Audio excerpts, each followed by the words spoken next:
एक बार की बात है, नागलोक में वहाँ के राजा पद्म और उनकी बेटी में विवाद हो रहा था।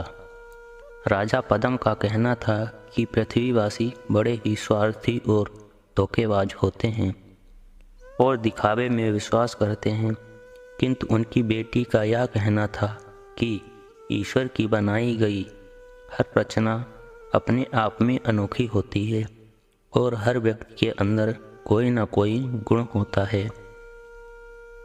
इस बात पर नागलोक के राजा पद्म ने अपनी बेटी को पृथ्वीलोक के राजा अमर का उदाहरण दिया और कहा, उन्होंने पूरे राज्य में घोषणा की है कि किसी भी व्यक्ति को दिन या रात किसी कष्ट में हो बिना किसी परेशानी के आवाज़ दे सकता है।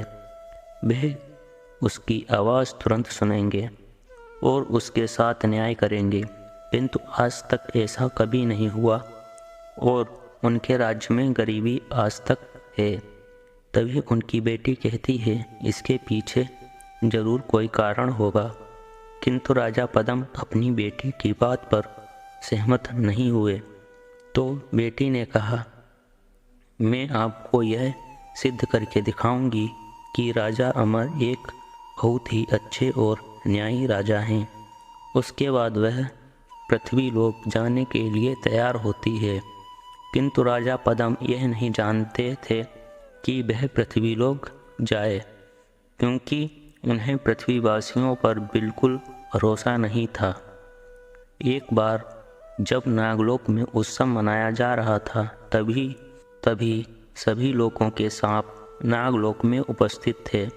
नागलोक की मड़ियों से जगमगा रहा था, किंतु जो नागलोक के राजा थे उन्होंने देखा कि उनकी बेटी विस्मती कहीं नजर नहीं आ रही थी। उन्होंने अपने सभी सिपाहियों को विस्मती को ढूंढने के लिए भेजा।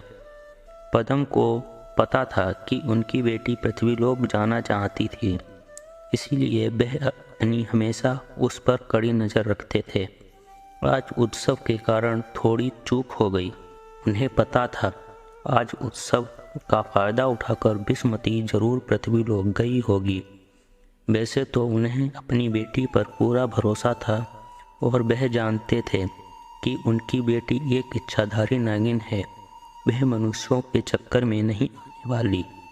लेकिन वह फिर भी इंसानों से सख्त नफरत करते थे। उन्हें लगता था कि इंसान बहुत धोखेबाज होते हैं, इसीलिए वे नहीं चाहते थे कि उनकी बेटी इंसानों के बीच जाए। किंतु अब कुछ किया नहीं जा सकता था, क्योंकि यह तय हो गया था कि उनकी बेटी पृथ्वीलोक पर प्रस्थान कर चुकी है। विस्मती एक इच्छाधारी नागिन होने के कारण अपने आप को एक बूढ़ी औरत के रूप में बदल दिया और राजमहल की तरफ चल देती है।